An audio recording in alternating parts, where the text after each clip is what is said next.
പൂവാലിക്കുട്ടി എന്ന പൂവാലി. നെറ്റിക്ക് വെളുത്ത പൊട്ടും പൂവാലുമുള്ള ആ പശുക്കുട്ടിയെ കണ്ടപ്പോൾ തന്നെ ജലജയ്ക്ക് അതിനോട് എന്തെന്നില്ലാത്ത ഒരു മമത ഉണ്ടായി. അവൾ ഓടിച്ചെന്ന് അതിനെ വാരിപ്പിടിച്ച് ഉമ്മ വെച്ചു. പൂവാലി എന്ന് പേരിട്ടുവെങ്കിലും പൂവാലിക്കുട്ടി എന്ന വിളിക്കുന്നത്. പറമ്പിലും മുറ്റത്തും കുതിച്ചു കൂത്താടി നടക്കുന്ന പൂവാലിയെ ആരും ഇഷ്ടപ്പെടും. ആരുടെ മുന്നിലും അവൾ ഓടിച്ചെല്ലും. ഒന്ന് മണപ്പിച്ചിട്ട് കുതിച്ചൊരു ചാട്ടം കൊടുക്കും. കറുകയും കഞ്ഞിയുമായി ജലജ അവളെ പിന്തുടരും.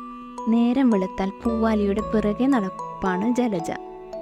പശുക്കുട്ടിയുടെ ഓട്ടവും ചാട്ടവും പുല്ലുതീറ്റിയും എല്ലാം കൗതുകമുണർത്തുന്നതാണ്. ക്രമേണ അവർ വിട്ടുപിരിയാൻ പാടില്ലാത്ത കൂട്ടുകാരികളായി. ജലജയ്ക്ക് വീട് വിട്ട് എങ്ങും പോകാൻ നിവർത്തിയില്ല. അവളെ കണ്ടില്ലെങ്കിൽ കിടാവ് കയറ് പൊട്ടിക്കും. നിർത്താതെ കിടന്ന് കരഞ്ഞു നിലവിളിക്കും. അതുപോലെയാണ് ജലജയ്ക്കും. അവൾ ഉറങ്ങാൻ കിടന്നാലും പിന്നെയും എരുത്തിൽ പോയി നോക്കാതിരിക്കില്ല. പൂവാലിക്ക് ഒരു 100 ഉമ്മയെങ്കിലും കൊടുക്കാതിരിക്കില്ല. ഒരു ദിവസം എരുത്തിൽ ചെന്ന് നോക്കിയപ്പോൾ പശുക്കുട്ടി കാല് നിവർത്തി കഴുത്തു നീട്ടി കിടക്കുന്നു. ജലജയ്ക്ക് ആ കാഴ്ച കണ്ടു നിൽക്കാനുള്ള മനഃശക്തി ഇല്ലാതായി. അവൾ വാവിട്ടു നിലവിളിച്ചു, "എൻ്റെ പൂവാലി, നിനക്കെന്തു പറ്റി?" "അച്ചോ, പൂവാലി അനങ്ങുന്നില്ല." അവൾ അച്ഛനെ വിളിച്ചു കരഞ്ഞു. വീട്ടുകാർ ഓടിച്ചെന്ന് നോക്കി. തണുപ്പടിച്ചതാണെന്നും പറഞ്ഞ് വേപ്പെണ്ണ പുരട്ടി ചൂട് പിടിച്ചു. കിടാവ് പതുക്കെ എഴുന്നേറ്റു. ജലജ ചാക്ക് വിരിച്ച് പൂവാലിയെ അതിൽ കിടത്തി. കറുകനാമ്പും പൊടിയേരിക്കഞ്ഞിയും കൊടുത്തു. അന്ന് മുഴുവൻ പൂവാലി ഒറ്റ കിടപ്പായിരുന്നു. വൈകിട്ട് മൃഗവൈദ്യൻ വന്ന് മരുന്ന് കൊടുത്തു. അവൾ തലപൊക്കി കൂട്ടുകാരിയെ നോക്കി. ജലജയുടെ മുഖം തെളിഞ്ഞു. രാത്രിയിൽ ഒരു 10 പ്രാവശ്യമെങ്കിലും ജലജ എരുത്തിൽ പോയി നോക്കിയിട്ടുണ്ട്. അന്ന് അവൾക്ക് ഉറക്കം വന്നതേയില്ല. എന്തെങ്കിലും ഒരു ശബ്ദം കേട്ടാൽ ഉടനെ എഴുന്നേൽക്കും. വിളക്കും കൊളുത്തി പൂവാലിയുടെ സമീപത്ത് ചെല്ലും. ദേഹമാകെ തലോടും. "ഞാൻ പോയി കിടക്കട്ടെ മോളെ" എന്ന് അനുവാദം ചോദിച്ചാണ് തിരിച്ചു പോകുക. പിറ്റേ ദിവസം പശുക്കുട്ടിയുടെ അസുഖമെല്ലാം മാറി. അവൾ പതിവ് പോലെ എരുത്തിൽ നിന്ന് ഹമ്മ ഹമ്മ എന്ന് നീട്ടി വിളിക്കാൻ തുടങ്ങി. ജലജ ഓടിച്ചെന്നു, "എൻ്റെ കുട്ടി, നീ എന്നെ ഭയപ്പെടുത്തി കളഞ്ഞല്ലോ" എന്ന് പറഞ്ഞു. കാലം മുന്നോട്ടു പോയി. പൂവാലി വളർച്ച പ്രാപിച്ചു. ഒരു പശുവായി തീർന്നു. നല്ല ചുണയും തലയെടുപ്പും ഐശ്വര്യമുള്ള കൊഴുത്തു തടിച്ച പശു. അവളെ കുളിപ്പിച്ച് നെറ്റിക്കുള്ള വെളുത്ത പുള്ളിയിൽ ചന്ദനവും കുങ്കുമവും അണിയിച്ച് കഴുത്തിൽ മുല്ലപ്പൂ മാലയും അണിയിച്ച് മുറ്റത്ത് നിർത്തും.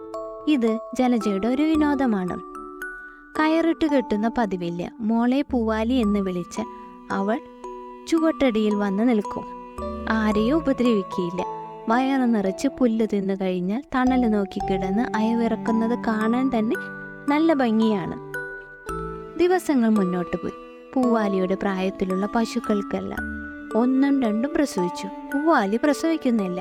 മരുന്നും മന്ത്രവും ഒന്നും ഫലിച്ചില്ല. ജലജയ്ക്ക് മാത്രമേ ഇപ്പോൾ പൂവാലിയോട് സ്നേഹമുള്ളൂ. വീട്ടിൽ മറ്റുള്ള ആർക്കും പൂവാലിയെ പിടിക്കാതെയായി. എന്തിന് മറ്റു പശുവിനെ വെറുതെ വളർത്തുന്നു? അതിന് കൊടുക്കുന്ന തീറ്റയും കഞ്ഞിയും ഉണ്ടെങ്കിൽ മറ്റു 2 പശുക്കളെ വളർത്താം. എല്ലാവരുടെയും ചിന്ത അതായി. "എൻ്റെ പൂവാലി പ്രസവിക്കേണ്ട, അവൾ എന്നും ഇങ്ങനെ ഇരുന്നാൽ മതി" ജലജ പറയും. കുട്ടിയുടെ കഥയില്ലായ്മയിൽ മറ്റുള്ളവർ ചിരിക്കും.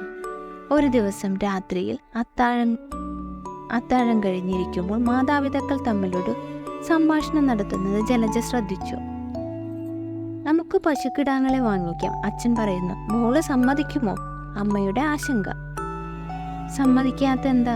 2 പശുക്കുട്ടികളെ കാണുമ്പോൾ അവളുടെ വിഷമമെല്ലാം മാറും." "എന്തോ എനിക്കൊന്നും അറിയാൻ മേല," അമ്മയുടെ സമാധാനം. ജലജ ഉരുണ്ടെഴുന്നേറ്റു.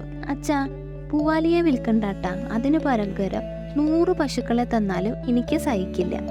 അവൾ കരയാൻ തുടങ്ങി. "ഇല്ല മോളെ, പോയി കിടന്നുറങ്ങ്. അച്ഛൻ വെറുതെ പറഞ്ഞതല്ലേ. എൻ്റെ മോള് ഉറങ്ങിക്കോ" എന്ന് പറഞ്ഞ ജലജയെ അച്ഛൻ സ്വാന്തനപ്പെടുത്തി. അടുത്ത ആഴ്ച ജലജ സ്കൂളിൽ നിന്ന് വന്നപ്പോൾ പൂവാലിയെ കണ്ടില്ല. അവൾ പറമ്പിലെല്ലാം നോക്കി. അമ്മയോട് ചോദിച്ചു, അച്ഛനോട് ചോദിച്ചു. അവരൊന്നും പറഞ്ഞില്ല. ജലജ കരയാൻ തുടങ്ങി. പുസ്തകം വരാന്തയിലിട്ടു. സ്കൂളിൽ നിന്ന് വന്നപാടെ ഉടുപ്പ് പോലും മാറാതെ കരയുകയാണ്. കുട്ടിയുടെ വേദന കണ്ട് അമ്മ പറഞ്ഞു, "മോളെ, പൂവാലിയെ അച്ഛൻ വിറ്റു. പകരം നമുക്ക് 2 പശുക്കുട്ടികളെ വാങ്ങാം." പ്രസവിക്കാത്ത പശുവിനെ നമുക്കെന്തിനാ? വാ, എൻ്റെ മോൾ വന്ന് വല്ലതും കഴിക്കുക. അത് കേട്ടപ്പോൾ ജലജയുടെ കരച്ചിൽ ഇരട്ടിയായി. അവൾ അച്ഛൻ്റെ അടുത്ത് ചെന്നു. അച്ഛാ, എൻ്റെ പൂവാലി, അവളില്ലാതെ എനിക്ക് ജീവിക്കണ്ട, എന്നെ കൂടി അച്ഛൻ വിൽക്കണം എന്ന് കരഞ്ഞുകൊണ്ട് പറഞ്ഞു. ആ പറച്ചിൽ അയാൾക്ക് കോപമാണ് ഉണ്ടാക്കിയത്. പോയിക്കൊള്ളണം എൻ്റെ മുന്നിൽ നിന്ന്, ഒരു പൂവാലി, ഞാൻ നിന്നെ അടിച്ച് തൊലി ഉരിച്ചു കളയും, പോ മുൻപിൽ നിന്ന്, അയാൾ അട്ടഹാസം മുഴക്കി. ആ ഭാവമാറ്റം ജലജയെ ഭയപ്പെടുത്താൻ മതിയായില്ല. അവൾക്ക് പൂവാലി നഷ്ടപ്പെട്ടെങ്കിൽ ജീവിതം നഷ്ടപ്പെടാൻ കൂടി ഒരുക്കമാണ്. ആ കുട്ടിയുടെ ഹൃദയത്തിൽ അത്രമാത്രം ആ പശുവിനോടുള്ള സ്നേഹം നിറഞ്ഞു നിന്നിരുന്നു. ആ പശുവിനും അതുപോലെ തന്നെയാണ്. വിൽക്കുന്നതിന് കഴുത്തിൽ കയറിട്ട് പിടിച്ചപ്പോൾ ആ സാധുമൃഗം കണ്ണീരൊഴുക്കിക്കൊണ്ട് ആ പുരയിലും മുറ്റത്തുമെല്ലാം മാറി മാറി നോക്കി. ഉറക്കെ മാ ഗാ എന്ന് നിലവിളിച്ചു. ഒരു ചുവട് മുന്നോട്ട് നീങ്ങിയില്ല. പിടിച്ച് വലിച്ചപ്പോഴാണ് കൊണ്ടുപോയത്. ഓരോ ചുവട് വയ്ക്കുമ്പോഴും അത് തിരിഞ്ഞു നോക്കുമായിരുന്നു. മകളുടെ അടക്കാനാവാത്ത സങ്കടം കണ്ട് അമ്മ ദുഃഖിതയായി. കരഞ്ഞു കരഞ്ഞു ജലജയുടെ മുഖവും കണ്ണും വീർത്തു. രാത്രി പകുതി കഴിഞ്ഞിട്ടും ആഹാരമൊന്നും കഴിച്ചില്ല. എന്തെല്ലാം തരത്തിൽ പറഞ്ഞിട്ടും അവൾ അനുസരിക്കുന്നതേയില്ല. സ്വർണമാല കൊടുക്കാം, ഉത്സവത്തിന് കൊണ്ടുപോകാം, പട്ടുത പാവാട തയ്പ്പിക്കാം, ഇതൊന്നുമല്ല അവൾക്ക് വേണ്ടത്. അവൾക്ക് പൂവാലിയെ മതി. കാര്യങ്ങൾ മനസ്സിലാക്കാൻ പ്രായമായിട്ടും പിഞ്ചു കുഞ്ഞുങ്ങളെപ്പോലെ വാശി പിടിക്കുകയാണോ? ഒരു ഉപകാരവുമില്ലാത്ത ജന്തുവിനെ എന്തിനു വളർത്തണം? അതല്ല, നിനക്ക് പശുവിനെ വേണമെങ്കിൽ അതിനു പകരം 2 എണ്ണത്തിന് നാളെ വാങ്ങിച്ചു തരില്ലേ? അച്ഛൻ ഉപദേശിച്ചു നോക്കി. ഉപകാരമില്ലാത്തതിനെ എല്ലാം കൊല്ലാൻ കൊടുക്കുകയാണോ? എന്നാൽ എന്നെ കൊണ്ട് കൊടുക്കണം. എന്നെ കൊണ്ട് എന്താ ഉപകാരം? അവൾ കരഞ്ഞുകൊണ്ട് പറഞ്ഞു. അച്ഛനമ്മ വിഷമിച്ചു. അവരൊടുവിൽ മകളുടെ സ്നേഹത്തിന് മുന്നിൽ തലകുനിച്ചു. അർദ്ധരാത്രിയായില്ലേ, നേരം വെളുക്കട്ടെ, ഞാൻ പോയി പൂവാലിയെ തിരിച്ചു വാങ്ങിക്കൊണ്ടുവരാം. ദാ പുഴുങ്ങി വച്ച ഭക്ഷണ ഇരിപ്പുണ്ട്, കഴിക്ക്. ആ വാങ്ങിച്ച രൂപ അതേപോലെ തന്നെ ഇവിടെ ഇരിക്കുന്നുണ്ട്. എൻ്റെ മോൾ വല്ലതും വന്ന് കഴിക്ക്. എത്ര നേരമായി ഇരുന്ന് കരയുന്നു? ആ പിതാവ് മകളെ നിർബന്ധിച്ചു. ഇല്ല, പൂവാലിയെ കണ്ടിട്ട് ഞാൻ ആഹാരം കഴിക്കൂ. അവൾ ശാഠ്യം പിടിച്ചു. അന്ന് അത്താഴം ആരും കഴിച്ചില്ല. നേരം വെളുത്തപ്പോൾ തന്നെ പൂവാലിയെ തിരിച്ചു വാങ്ങാൻ ജലജയുടെ പിതാവ് പുറപ്പെട്ടു. അയാൾ നടക്കുകയല്ലായിരുന്നു, ഓടുകയായിരുന്നു. തൻ്റെ മകളുടെ പശുവിനോടുള്ള സ്നേഹം, പശുവിനെ വീട് വിട്ടുപോകാനുള്ള മടി, പശുവും മകളും തമ്മിലുള്ള കളിയും ചെങ്ങാത്തവും തുടങ്ങിയ കാര്യങ്ങൾ അയാൾ മനസ്സിൽ ചലച്ചിത്രത്തിൽ എന്ന പോലെ തെളിഞ്ഞുകൊണ്ടിരുന്നു. അയാൾ അറവുകാരൻ്റെ വീട്ടിൽ ചെന്ന് കാര്യം പറഞ്ഞു.